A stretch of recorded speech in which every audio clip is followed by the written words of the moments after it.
This home is a classic example of what buyers ask for when you're looking for a cottage home in the Alamo Heights area. It has a history, a personality, and a location that everybody is looking for.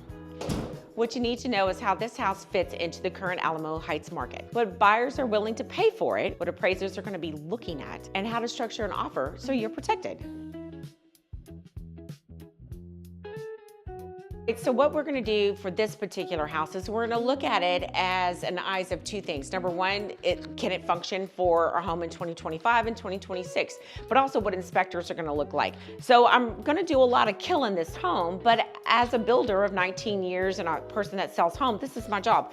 All right, cute cabinets. Oh, they're so great. Yeah, why do we have this? Bad. Stone fireplace. Oh my gosh, it's lovely. My TV is now on the ceiling. There's not a lot of space in this house for a living room. Unfunctional, so that's not good. The fireplace is beautiful, still come down, still bad. Small living room. Now, next you have your dining room over here. It's great, it's perfect. Chandelier, horrible, who cares? We can change that out. Now, they've got it separated into two living areas. I guess that's okay, but that's not how people live in 2025. That's not how this was originally placed. It's pretty, but is it going to be functional for your family? And then we've already killed the fireplace and the storage over there, so that's a no joy over there. Now, what they did do well is the kitchen. It's great. I don't know what's going on with this. Truly don't have an idea. I think someone was trying to make some kind of design statement, but that's not really going to cut it. That would have to be changed out. Now, because this home is as old as it is, you've got plugs on the side of the island, which is great. Your garbage disposal has a button. That's magnificent. It's beautiful. This is beautiful, great and functioning. It has a pot filler, so they did a really good job here. They also have an industrial sized Thermador refrigerator, so that's excellent. Now they do have a pantry. Now this is where this house gets real quirky. Now let's go take a look at this bedroom. Now the size of the bedroom is super good, so it gets an A+ on size, but this is where it gets really, really funky. Let's go take a look at the bathroom.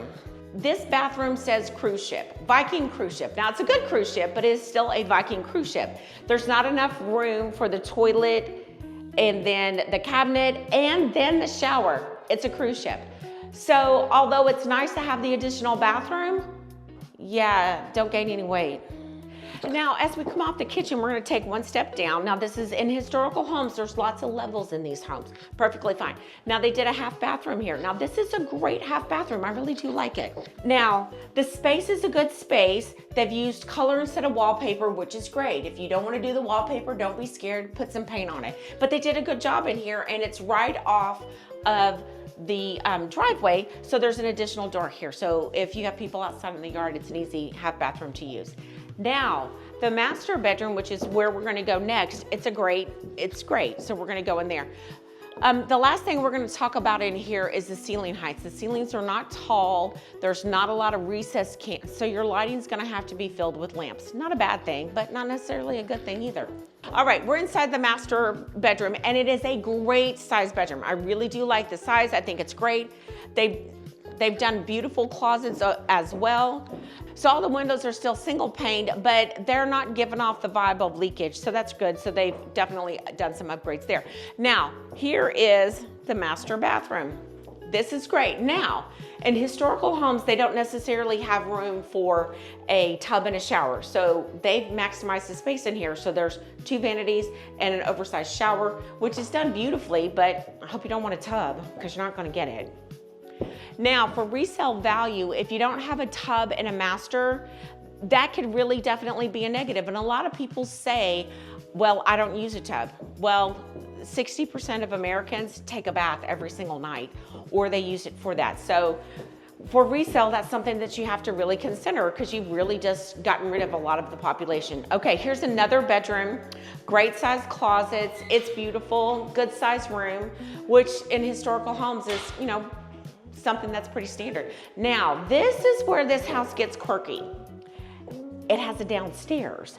Now, the downstairs, I can tell you now, was put in after the home was built. So originally it was just one floor. Now they've added what I would call a game room. It wouldn't be a sunroom, it'd be a game room and an additional bathroom.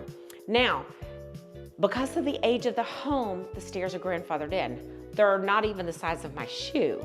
So they're not to code. So you have to be careful. Again, this is gonna come up later on when you go to resell the home. So you have to take that into consideration. So let's go downstairs. All right, so welcome to the downstairs. Now, this is what tells me that it's an add-on, because right here we see they've sheetrocked it here, and this is nothing more than rock that I would put out in my yard. So this is a fence that they've added on, and this is Spanish tile that they've done. Now they've also added a bathroom in here. It's really a little tight, but it's a good bathroom, not as bad as, you know, the cruise ship bathroom. So we're in the bathroom. It has a sauna, it has a shower. Now this shower is really good. Instead of having a drain in the center, they've done a gentle slope to the front so the water flows here and flows into there. It's a wonderful way to, you know, it's a wonderful way to add in a shower without the drain in the center, so the drain all goes this way so you don't have a dip.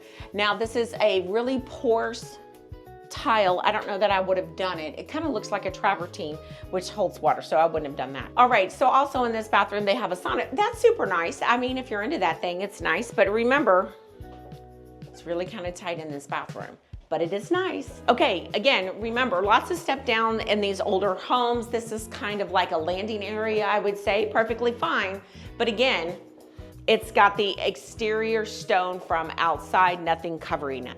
Now, you can definitely tell that this used to be nothing more than a sunroom that they've enclosed in. Now, it's a great size and they've done a beautiful job with it. So that's wonderful. Now we could actually put a TV where we're not all gonna break our necks. So that's a super good plus. You can see the backyard, but this hallway, you gotta be kidding me. Okay, so this hallway is nothing more than stone pavers from outside, and this is nothing more than crushed gravel that I would put in my yard. All right, now we've got the exposed rock. Here is an actual tree. This is a cedar tree right here. Now, and this is also nothing but wood. Now this is handy. So if you ever need foundation repair, you can open the door and go work on your foundation. Okay, we might die here. Now, if you see this door here, this is the original door that went into this room, which is probably nothing more than a garage storage area. And now they can't call it a bedroom, and here's why: there's no egress to it. So it's just an additional room. I don't know what we're doing in here, and you don't want me to guess, so we're just gonna leave that at that, because I'm definitely telling you, there's not a teenager in this world who doesn't want that as their bedroom.